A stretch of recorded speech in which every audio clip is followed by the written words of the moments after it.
وقال الله تعالى في موضع آخر يا أيها الذين آمنوا كتب عليكم الصيام كما كتب على الذين من قبلكم لعلكم تتقون. وقال النبي صلى الله عليه وسلم من قام رمضان ایمانا واحتسابا غفر له ما تقدم من ذنبه. معزز حاضرین، اللہ رب العالمین کے فضل اور اس کے احسان کی دین ہے کہ ہم اور آپ یہاں اس مبارک مہینے میں اور اس مبارک دن میں اور اس مبارک جگہ پر اکٹھا ہیں. آج کا یہ دن جو رمضان المبارک کا پہلا جمعہ ہے، اس جمعہ کے خطبے میں آپ سے چند باتیں عرض کرنا چاہتا ہوں. وہ باتیں نبی صلی اللہ علیہ وسلم کی سیرت، آپ کے اسوہ اور آپ کی تعلیمات کی روشنی میں. اللہ کے رسول صلی اللہ علیہ وسلم اپنی زندگی میں جب تک آپ باحیات رہے ہمیشہ رات کی نماز، صلاۃ اللیل، قیام اللیل یا تہجد کا اہتمام فرماتے تھے. صحیح مسلم کی روایت میں ہے، عائشہ رضی اللہ تعالی عنہ کہتی ہیں کہ اللہ کے رسول صلی اللہ علیہ وسلم ہمیشہ رات کی نماز کا اہتمام کرتے تھے. اگر کبھی بیمار پڑ جاتے یا آپ کو کوئی تکلیف ہو جاتی یا آپ سو جاتے تو پھر دن میں سورج نکلنے کے بعد آپ 12 رکعت نماز پڑھتے. گویا کہ نبی صلی اللہ علیہ وسلم اگر رات میں آپ کی نماز فوت ہو جاتی یا تو نیند کی وجہ سے یا بیماری کی وجہ سے یا کسی بھی وجہ سے تو آپ دن کو اس کی قضا کر لیتے. یہ نبی صلی اللہ علیہ وسلم کا طریقہ تھا جو اس بات پر دلالت کرتا ہے کہ اللہ کے نبی صلی اللہ علیہ وسلم زندگی میں ہمیشہ چاہے گھر میں ہو چاہے سفر میں ہو، چاہے آپ اپنے گھر موجود ہوں چاہے باہر کسی جگہ سفر کر رہے ہوں، ہمیشہ رات کی نماز کا اہتمام کیا کرتے تھے. اور آپ نے صحیح مسلم کی روایت میں ہے کہ اللہ کے رسول صلی اللہ علیہ وسلم نے ارشاد فرمایا افضل الصلاۃ بعد المکتوبۃ صلاۃ اللیل. فرض نماز کے بعد سب سے افضل نماز رات کی نماز ہے.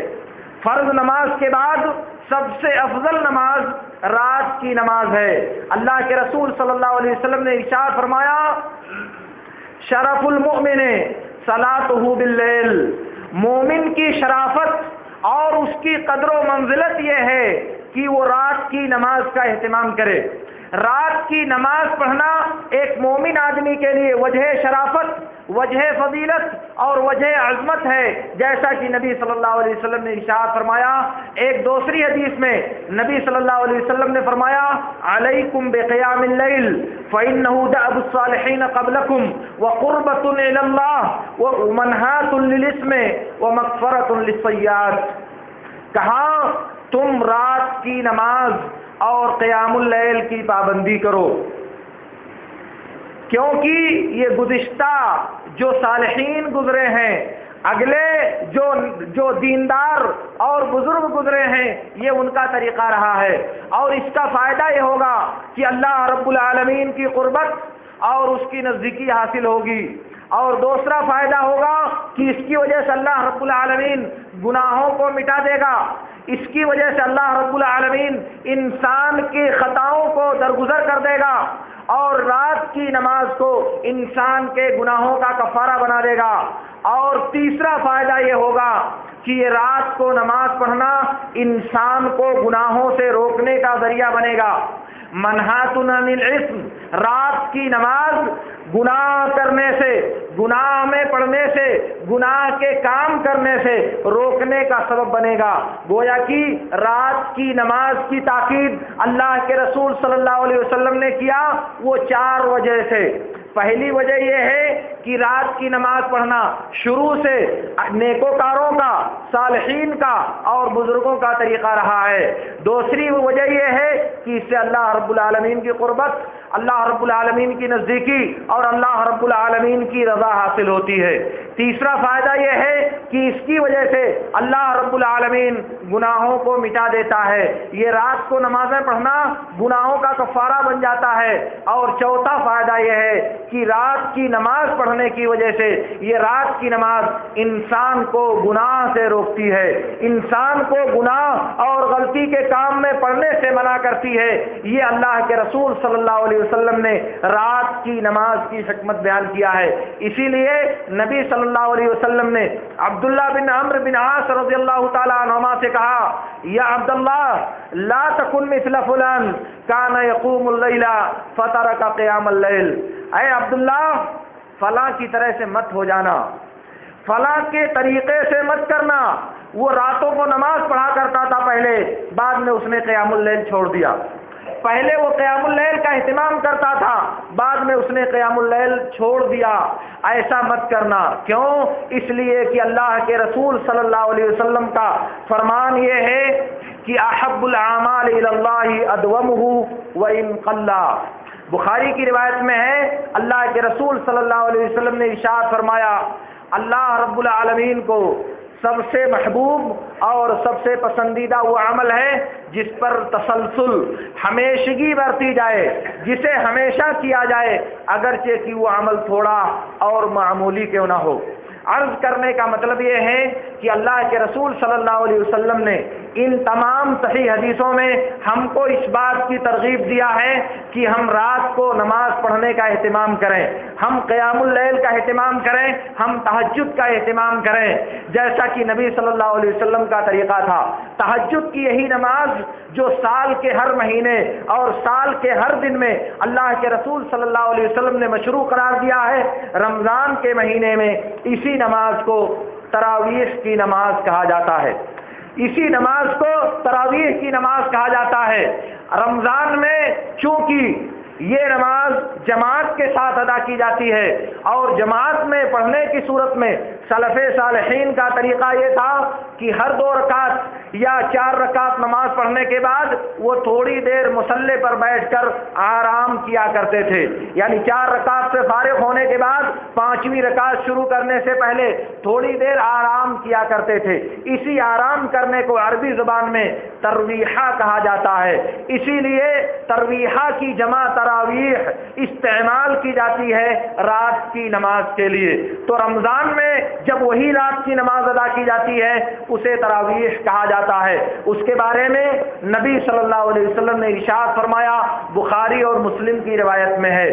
من قام رمضان ایمانا واحتسابا غفر له ما تقدم من ذنبه، جس نے رمضان کی راتوں کو قیام کیا، جس نے رمضان کی راتوں میں نماز پڑھی ایمان کے ساتھ اور ثواب کی نیت سے، تو اللہ رب العالمین اس کے گزرے ہوئے تمام گناہوں کو معاف کر دے گا۔ یہ خصوصی فضیلت ہے رمضان کی راتوں میں قیام کرنے کی، یہ خصوصی اجر ہے رمضان کی راتوں میں تراویح پڑھنے کا۔ اس لیے رمضان کی راتوں میں تراویح پڑھنا یہ گزشتہ گناہوں کی مغفرت کا سبب ہے۔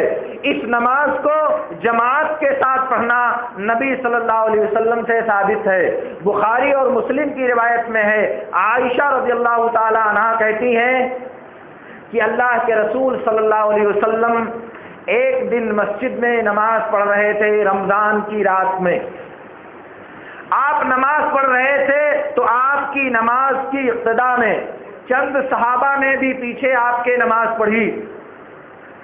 دوسرے دن جب صبح ہوئی تو لوگوں نے گفتگو کیا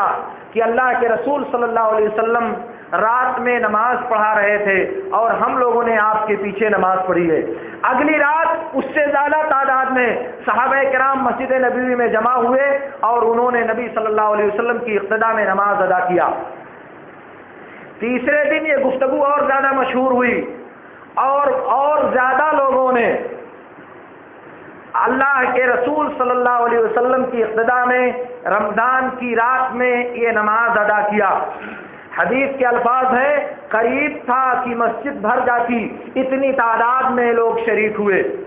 پھر چوتھی رات بھی لوگ حاضر ہوئے مسجد میں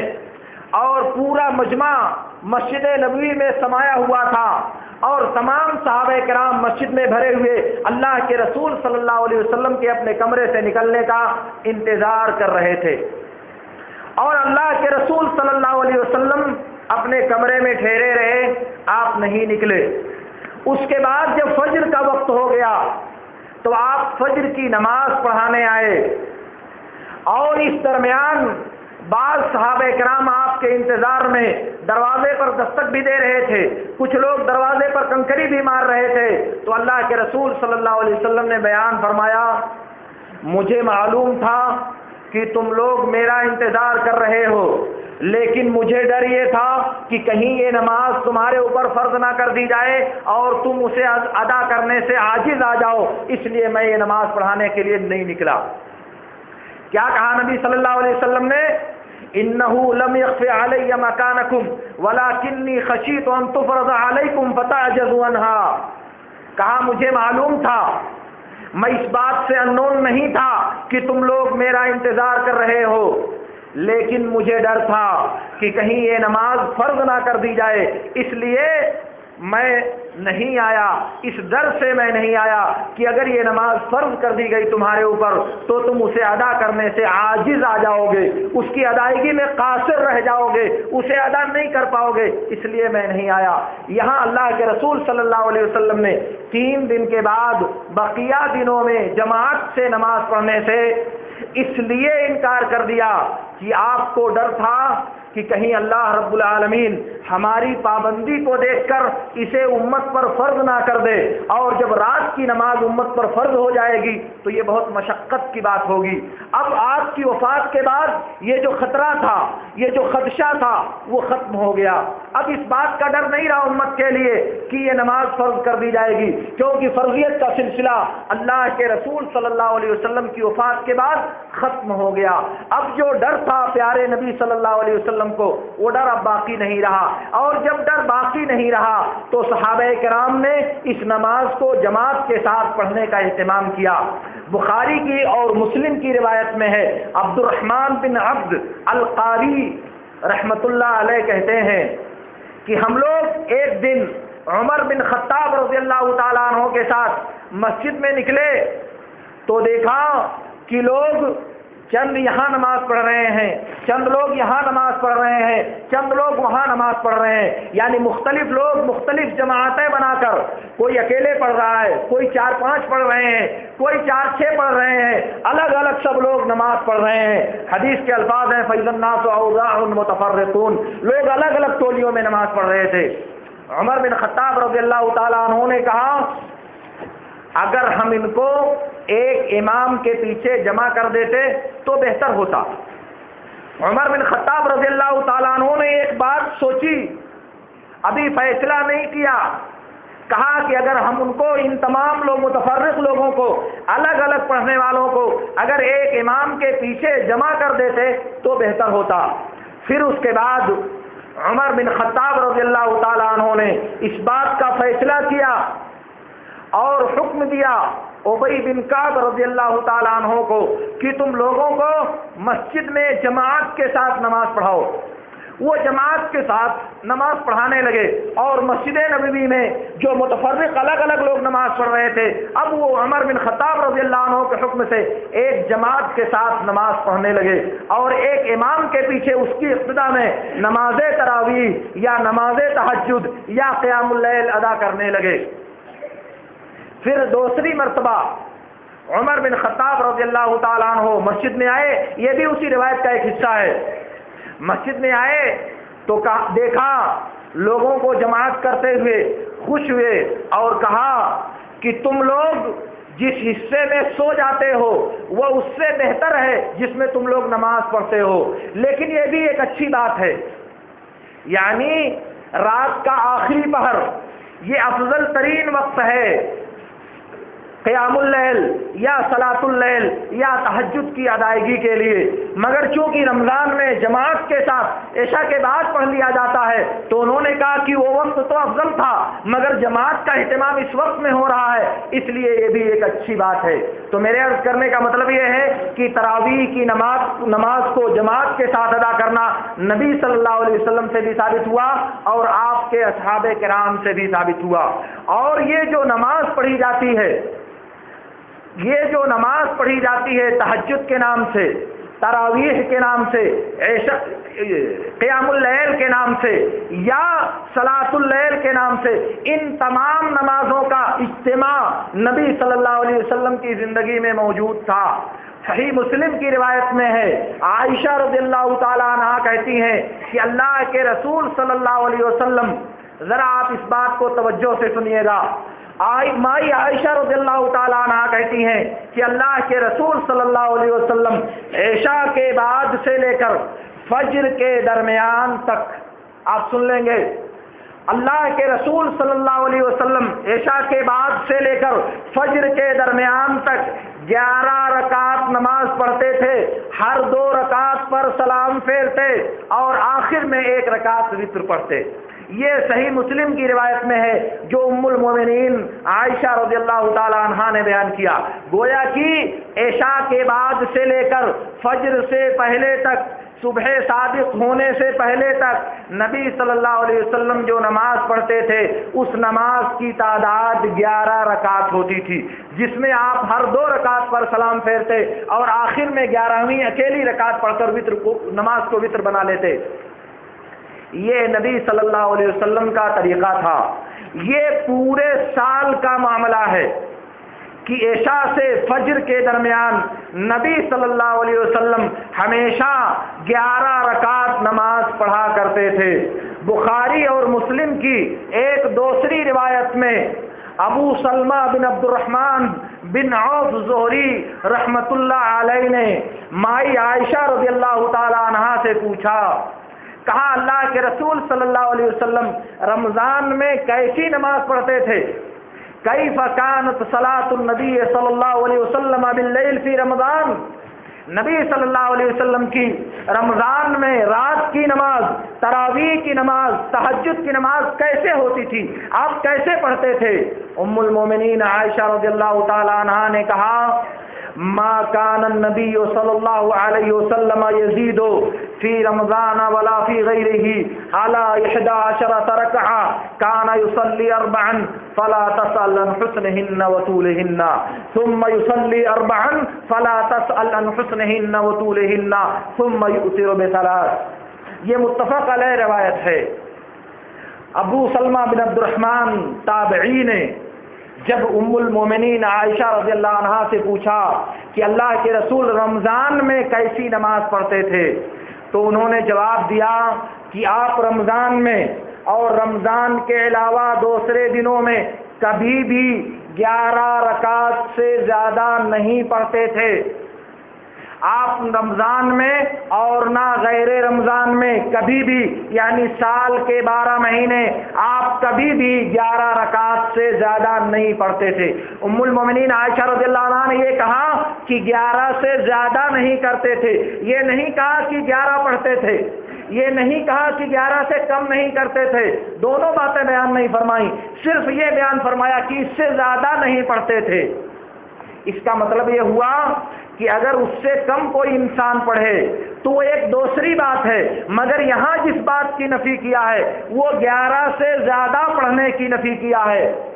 آپ 4 رکعت نماز پڑھتے تو تم مت پوچھو وہ کتنی اچھی اور کتنی لمبی ہوا کرتی تھی، پھر آپ 4 رکعت نماز پڑھتے، پھر تم مت پوچھو وہ کتنی اچھی اور کتنی لمبی ہوا کرتی تھی، پھر 3 رکعت آپ وتر پڑھا کرتے تھے۔ یہ نبی صلی اللہ علیہ وسلم کا طریقہ ہے۔ میرے عرض کرنے کا مطلب یہ ہوا کہ ان دونوں حدیثوں کو جمع کیا جائے تو نبی صلی اللہ علیہ وسلم کی جو نماز بنتی ہے مغرب، عشاء اور فجر کے بیچ میں، عشاء اور فجر کے بیچ میں نبی صلی اللہ علیہ وسلم کی جو نماز بنتی ہے وہ 11 رکعت نماز بنتی ہے۔ اس لیے عشاء اور فجر کے بیچ میں اگر نماز پڑھنی ہے کسی کو تو وہ صرف زیادہ سے زیادہ 11 رکعت نماز پڑھ سکتا ہے۔ البتہ وتر کی نماز پڑھنے کے بعد صبح کے وقت میں اگر کوئی مسلمان چاہے تو بیٹھ کر 2 رکعت نماز مزید پڑھ سکتا ہے۔ ایسا کرنا نبی صلی اللہ علیہ وسلم کے فعل اور آپ کے فرمان دونوں سے ثابت ہے، یعنی آپ نے پڑھا بھی ہے اور ان 2 رکعتوں کو بیٹھ کر پڑھنے کا حکم بھی دیا ہے۔ تو اگر کوئی آدمی نبی صلی اللہ علیہ وسلم کی سنت کی اتباع کرنا چاہتا ہے تو اللہ کے رسول صلی اللہ علیہ وسلم چاہے رمضان ہو، چاہے رمضان کے علاوہ کوئی دوسرا دن ہو، چاہے تراویح کی بات ہو، چاہے تہجد اور قیام اللیل کی بات ہو، چاہے وہ صلاۃ اللیل کی بات ہو، چاہے کسی بھی نام سے وہ نماز ادا کی جائے، اس نماز کو جو عشاء اور فجر کے بیچ میں پڑھی جاتی ہے اس کی تعداد 11 سے زیادہ نہیں ہے، نبی صلی اللہ علیہ وسلم نے کبھی بھی نہیں پڑھی۔ آپ یہ بات یاد کر لیں کہ اگر 11 سے زیادہ پڑھنا درست ہوتا تو نبی صلی اللہ علیہ وسلم نے زندگی میں کبھی ایک ہی مرتبہ صحیح، کبھی تو آپ نے اس پر عمل کیا ہوتا، کبھی تو آپ نے امت کو سکھانے کے لیے اسے بیان کیا ہوتا، کبھی ایک ہی مرتبہ نبی صلی اللہ علیہ وسلم نے اس سے زیادہ پڑھنے کی ترغیب تو دلائی ہوتی، مگر آپ نے پوری زندگی کبھی ایسا نہیں کیا۔ ہاں یہ کیا کہ آپ نے کبھی 9 پڑھا، جیسا کہ صحیح مسلم کی روایت میں عائشہ رضی اللہ تعالی عنہا نے بیان کیا ہے، اور کبھی آپ نے 7 پڑھا جیسا کہ ابو داؤد اور مستخرج ابو عوانہ کی روایت میں اللہ کے رسول صلی اللہ علیہ وسلم سے بسند صحیح ثابت ہے۔ تو معلوم یہ ہوا کہ نبی صلی اللہ علیہ وسلم کبھی کسی وجہ سے 9 پڑھتے تھے اور کبھی کسی وجہ سے 7 پڑھتے تھے، مگر کبھی بھی 11 سے زیادہ نبی صلی اللہ علیہ وسلم نہیں پڑھا کرتے تھے۔ اور آپ کو میں بتا دوں کہ نبی صلی اللہ علیہ وسلم کی زندگی میں رمضان کا وہ آخری عشرہ بھی آتا تھا، رمضان کا وہ آخری عشرہ بھی آتا تھا جس میں نبی صلی اللہ علیہ وسلم پوری رات جاگتے تھے۔ بخاری کی روایت میں ہے اللہ کے رسول صلی اللہ علیہ وسلم کے بارے میں ام المومنین عائشہ رضی اللہ تعالیٰ عنہ کہتی ہیں اذا دخل العشر شد مئزرہ وایقظ اہلہ واحیا لیلہ، جب آخری عشرہ آتا تو نبی صلی اللہ علیہ وسلم کمر کس لیتے، ہمت باندھ لیتے، تیار ہو جاتے اور اپنے گھر والوں کو بھی جگاتے اور پوری رات جاگتے۔ پوری رات جب جاگتے تھے تب بھی نبی صلی اللہ علیہ وسلم 11 سے زیادہ نہیں پڑھا کرتے تھے نماز کو۔ یہ ام المومنین عائشہ رضی اللہ عنہ کہتی ہیں کہ اللہ کے رسول پوری رات جاگتے تھے آخری عشرے میں، اور وہی کہہ رہی کہ آپ کبھی بھی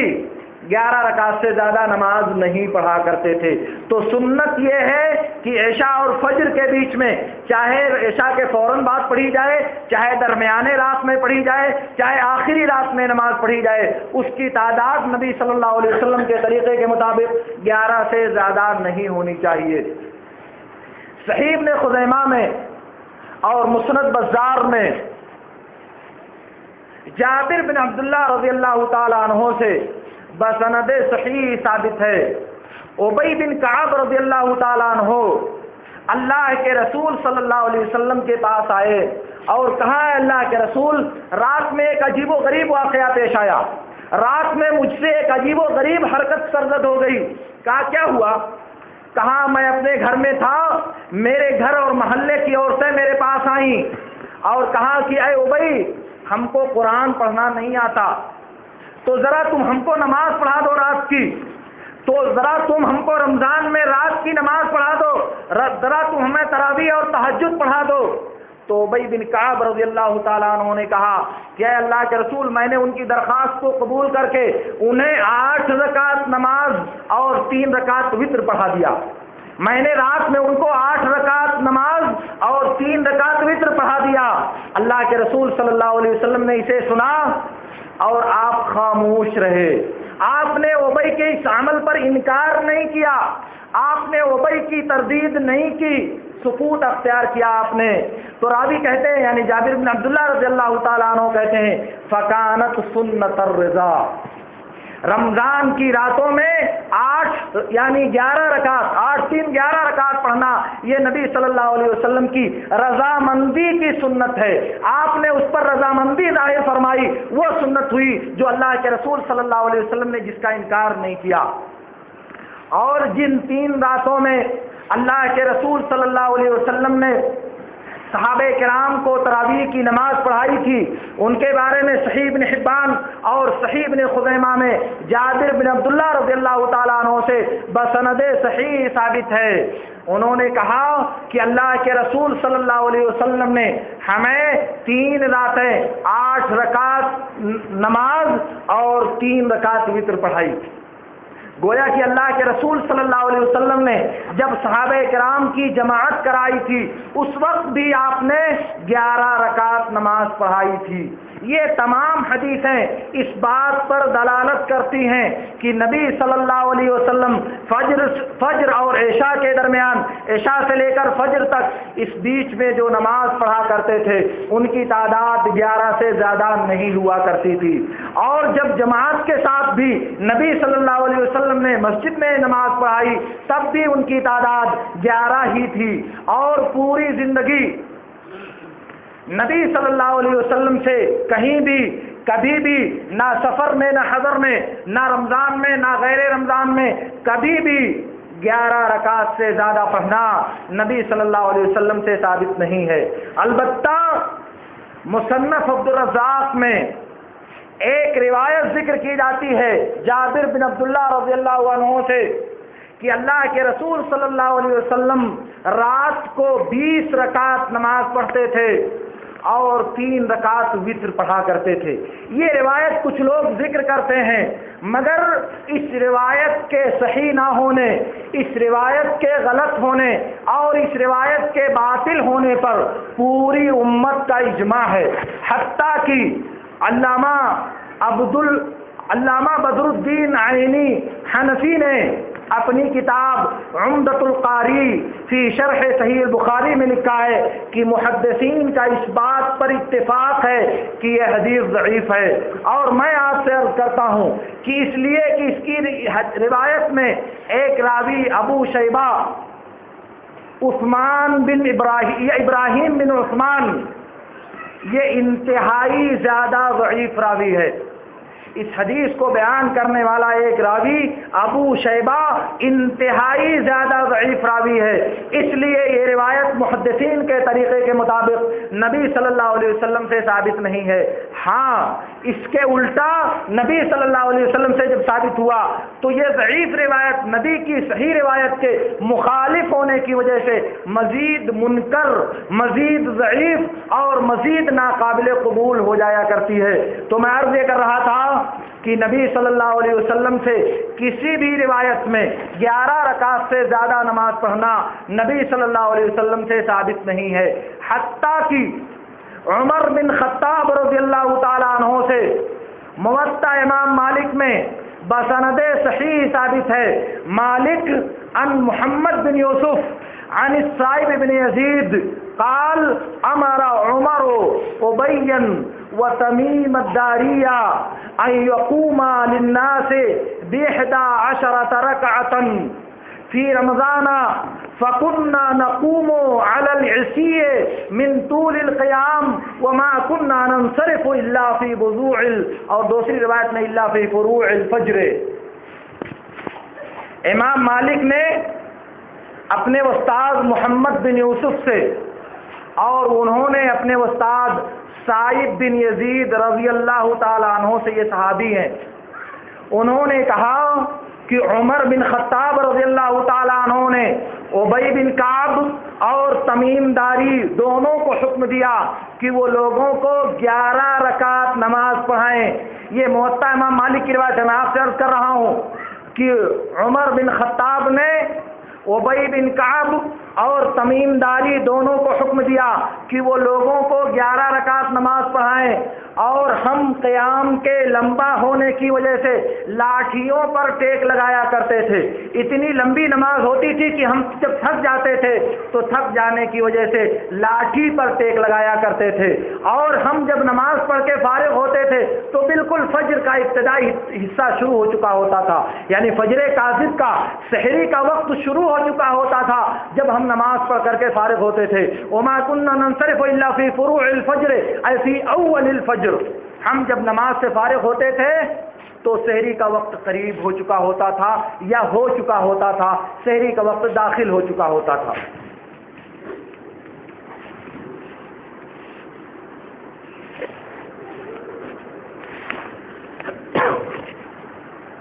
میرے دوستو، میں آپ سے عرض یہ کر رہا تھا کہ نبی صلی اللہ علیہ وسلم کی سیرت اور آپ کی سنت میں رمضان کی راتوں میں نماز پڑھنے کی بہت زیادہ فضیلت بیان کی گئی ہے، حتیٰ کہ نبی صلی اللہ علیہ وسلم نے یہاں تک کہا ہے کہ اگر کوئی آدمی رمضان کی راتوں کو نماز پڑھے گا تو اللہ رب العالمین اس کے گزرے ہوئے تمام گناہوں کو معاف کر دے گا، اور اگر کوئی رمضان کی راتوں میں قرآن پڑھ پڑھ کر بیدار رہے گا تو یہ قرآن رب العالمین کی بارگاہ میں اس کے لیے سفارش کرے گا اور کہے گا، اے اللہ، میں نے تیرے اس بندے کو راتوں میں سونے سے روک دیا تھا، اس لیے اس کے بارے میں تو میری شفاعت قبول فرما۔ تو رمضان کی راتوں میں نماز پڑھنے کا یہ عظیم اجر اللہ کے رسول صلی اللہ علیہ وسلم نے بیان کیا، لیکن یہ عظیم اجر دو صورتوں میں حاصل ہوگا، جب اس کو ایمان اور ثواب کی نیت سے ادا کیا جائے۔ ایمان کا مطلب یہ ہے کہ صرف اللہ رب العالمین کی رضامندی پیش نظر ہو، الاخلاص اور نیت کی پاکیزگی کے ساتھ اس کو ادا کیا جائے، اور دوسرا مطلب یہ ہے کہ اللہ کے رسول صلی اللہ علیہ وسلم کے طریقے کی اتباع کر کے اس کو ادا کیا جائے، محمد الرسول اللہ صلی اللہ علیہ وسلم کی سنت کو مد نظر رکھتے ہوئے ان کے نقش قدم کی پیروی کرتے ہوئے اس نماز کو ادا کیا جائے تو یہ ڈھیر ساری فضیلتیں ہم کو حاصل ہوں گی۔ اس کا مفہوم یہ ہوگا کہ اگر قیام رمضان کے لیے ایمان اور احتساب، اخلاص اور اتباع یہ دونوں چیزیں نہیں پائی جاتی تو یہ جو ڈھیر ساری فضیلت نبی صلی اللہ علیہ وسلم نے بیان کیا وہ ہم کو حاصل نہیں ہوگی۔ اس کا طریقہ میں نے آپ کو بتایا کہ نبی صلی اللہ علیہ وسلم جب یہ نماز پڑھتے تھے تو 11 رکعت نماز پڑھا کرتے تھے، حتیٰ کہ آپ کے بعد اصحاب کرام نے بھی جب اس نماز کو پڑھنا یا پڑھنے کا حکم دیا تو 11 رکعت ہی پڑھانے کا حکم دیا۔ میں نے آپ سے عرض کیا کہ امام مالک نے موطا میں بسند صحیح روایت کیا ہے کہ اللہ کے رسول صلی اللہ علیہ وسلم کے بعد عمر بن خطاب نے لوگوں کو ابی بن کعب اور تمیم داری کو، ابی بن کعب کو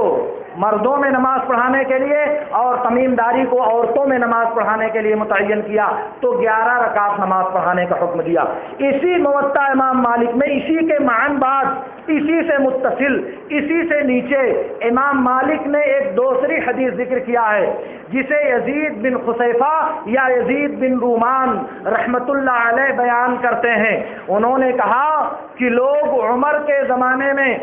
20 رکعت نماز پڑھتے تھے، لوگ عمر بن خطاب کے زمانے میں 20 رکعت نماز پڑھتے تھے۔ یہ روایت میں نے کہا موطا امام مالک میں امام مالک رحمۃ اللہ علیہ نے اپنے استاد یزید بن رومان سے ذکر کیا ہے۔ یزید بن رومان کی پیدائش خلافت عثمانیہ میں ہوئی ہے، یعنی عمر بن خطاب رضی اللہ عنہ کی خلافت کے ختم ہو جانے کے بعد یزید رحمۃ اللہ علیہ کی پیدائش ہوئی۔ اب آپ بتاؤ کہ اس زمانے میں جب وہ پیدا ہی نہیں ہوئے تھے تو ان کو کیا معلوم کہ عمر نے کتنی رکعت پڑھائی یا کتنی رکعت پڑھانے کا حکم دیا۔ محدثین کی اصطلاح کے مطابق یہ حدیث منقطع ہے، اس کی سند متصل نہیں ہے، کیونکہ جس راوی نے اس کو بیان کیا ہے اس نے وہ زمانہ ہی نہیں پایا جس زمانے میں عمر نے ابی بن کعب اور تمیم داری کو 11 رکعت پڑھانے کا حکم دیا تھا، اس زمانے میں یہ راوی دنیا میں پیدا ہی نہیں ہوئے تھے، اس زمانے میں یہ راوی دنیا میں زندہ ہی نہیں تھے، اور انہوں نے کسی دوسرے سے اس کو بیان نہیں کیا، خود ہی کہا کہ لوگ عمر کے زمانے میں 20 پڑھتے تھے، تو یہ اس زمانے کو جب نہیں پائے تو ان کو کیا معلوم؟ اگر کسی دوسرے سے سنا ہے تو وہ واسطہ ہم کو نہیں معلوم کہ وہ واسطہ صحیح ہے یا غلط ہے، لائق اعتماد ہے یا لائق اعتماد نہیں ہے۔ دوسری بات انہوں نے کہا کہ لوگ پڑھتے تھے، وہ لوگ کون ہیں؟ ہم کو نہیں معلوم وہ اصحاب کرام ہیں یا تابعین اعظام ہے، کون لوگ ہیں وہ ہم کو نہیں معلوم، کیونکہ انہوں نے بیان نہیں کیا۔ ورنہ اگر صحابہ کرام کی بات کی جائے تو میں نے کہا کہ سعید بن یزید رضی اللہ تعالیٰ عنہ نے عمر بن خطاب کا عمل بیان کیا کہ انہوں نے ابی بن کعب اور تمیم داری کو 11 رکعت پڑھانے کا حکم دیا تھا۔ تو جب انہوں نے 11 رکعت پڑھانے کا حکم دیا تھا تو صحابہ کرام تو عمر کے حکم کے تابع ہو کر 11 رکعت مسجد نبوی میں پڑھا کرتے تھے۔ یہ 20 پڑھنے والے کون لوگ تھے؟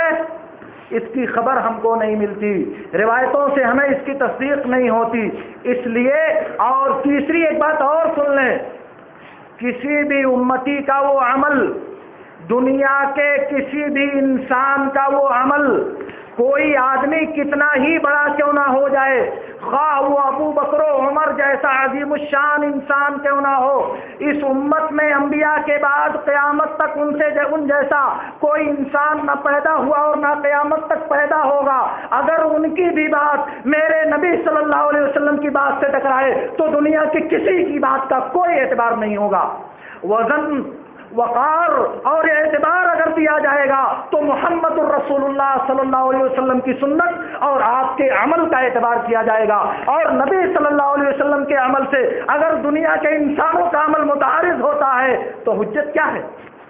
حجت نبی کا فرمان ہے، حجت نبی کی سنت ہے، حجت نبی کا عمل ہے۔ دنیا کے انسانوں کا عمل، دنیا کے انسانوں کا فرمان، دنیا کے انسانوں کی زندگی کا کردار کبھی ہمارے لیے حجت نہ تھا، نہ ہے اور نہ قیامت تک کبھی ہوگا۔ اور اس وقت خاص کر کے جب کسی امتی کا عمل پیارے نبی صلی اللہ علیہ وسلم کی سنت سے ٹکرا رہا ہو، پیارے نبی صلی اللہ علیہ وسلم کی سیرت کی مخالفت کر رہا ہو، اس وقت وہ عمل اور زیادہ ناقابل اعتبار ہو جاتا ہے۔ ورنہ میرے دوستو، کلمہ ہم نے پیغمبر کا پڑھا ہے، کلمہ ہم نے محمد الرسول اللہ کا پڑھا ہے، ہم نے محمد کی عقیدت کے نام پر، ہم نے محمد کی محبت کے نام پر دنیا کی ساری عقیدتوں کو دفن کرنے کا عزم کیا ہے، ہم نے محمد کی محبت کے نام پر دنیا کی ساری محبتوں کو پیروں سے روت دینے کا عزم کیا ہوا ہے۔ اس لیے دنیا کے کسی امتی کی اگر بات، دنیا کے کسی شخصیت کی بات، دنیا کے کسی جینیس کی بات اگر میرے نبی صلی اللہ علیہ وسلم کی بات سے ٹکراتی ہے تو ہم کلمہ گو مسلمانوں کا عقیدہ کیا ہے؟ اس کا کوئی وزن، اس کا کوئی اعتبار اور اس کا کوئی وقار نہیں ہوگا۔ بات چلے گی، فرمان چلے گا، سکہ چلے گا، حکم نافذ ہوگا، اگر قانون مانا جائے گا، اگر کس کا؟ محمد الرسول اللہ صلی اللہ علیہ وسلم کا۔ اس لیے اللہ رب العالمین سے میری دعا ہے کہ اللہ رب العالمین ہمیں ان باتوں میں سے بہترین باتوں پر عمل کرنے کی توفیق عطا فرمائے،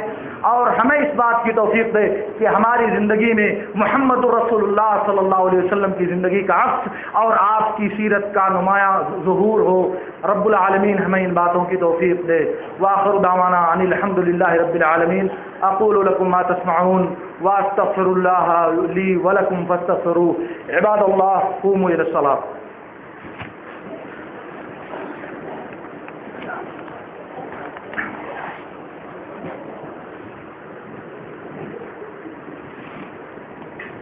الله أكبر الله أكبر أشهد أن لا إله إلا الله أشهد أن محمدا رسول الله حي على الصلاة حي على الصلاة قد قامت الصلاة قد قامت الصلاة الله أكبر لا إله إلا الله۔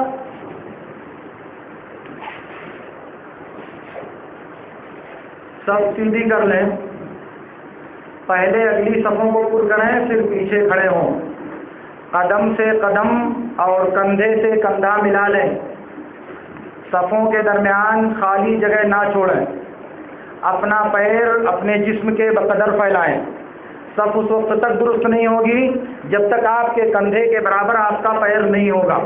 کندھے کے برابر پیر رکھیں گے صف آٹومیٹک صحیح ہوگی، اور جب صف صحیح ہوگی تو نماز بھی صحیح ہوگی، اور اگر صف میں نقص ہوگا تو نماز میں بھی نقص رہ جائے گا۔ نبی صلی اللہ علیہ وسلم نے فرمایا سووا صفوفکم فإن تسویۃ الصفوف من اقامۃ الصلاۃ، صفوں کو ٹھیک کرو کیونکہ صفوں کو ٹھیک کرنا یہ نماز کو قائم کرنا ہے۔ اس کا مفہوم یہ ہے کہ صفوں کو ٹھیک نہ کرنا نماز کو صحیح طریقے سے قائم نہیں کرنا ہے۔